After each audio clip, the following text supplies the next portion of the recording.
কোলে বাচ্চা নিয়ে বাড়ির সামনে ভিক্ষাবৃত্তি করতে দেখেছেন মহিলাদের, তবে সাবধান হয়ে যান। শহরে ঘুরে বেড়াচ্ছে বানজারা গ্যাং।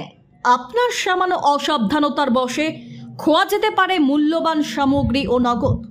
সুযোগ বুঝলেই এই গ্যাংয়ের মহিলারা আপনার বাড়িতে ঢুকে গহনা নিয়ে চম্পট দিতে পারে। এমনই এক ঘটনার সাক্ষী থাকলো শিলিগুড়ি পুর নিগমের 41 নম্বর ওয়ার্ডের অন্তর্গত জ্যোতিনগর এলাকার এক বাসিন্দা। তার সামান্য অসাবধানতার বশে চুরি যায় প্রায় 2 লক্ষ টাকার মূল্যের সোনা গহনা। ঘটনা গত মাসের 30 তারিখে। জানা যায় ওই এলাকার একটি বাড়িতে সোনার গহনা চুরি যায়। পরদিনই ওই বাড়ির কর্ত্রী ভক্তিনগর থানায় চুরি সংক্রান্ত লিখিত অভিযোগ দায়ের করেন। সেই অভিযোগের ভিত্তিতে তদন্তে নেমে পুলিশ জানতে পারে ওই বাড়ির সামনে দিয়ে কোলে বাচ্চা নিয়ে ভিক্ষাবৃত্তি করছিল এক মহিলা। সুযোগ বুঝে সেই মহিলাই বাড়ির ভিতরে ঢুকে আলমারি থেকে গহনা নিয়ে চম্পট দেয়। গতকাল রাতে চম্পাসর এলাকা থেকে অভিযুক্ত মহিলাকে গ্রেপ্তার করে ভক্তিনগর থানার পুলিশ।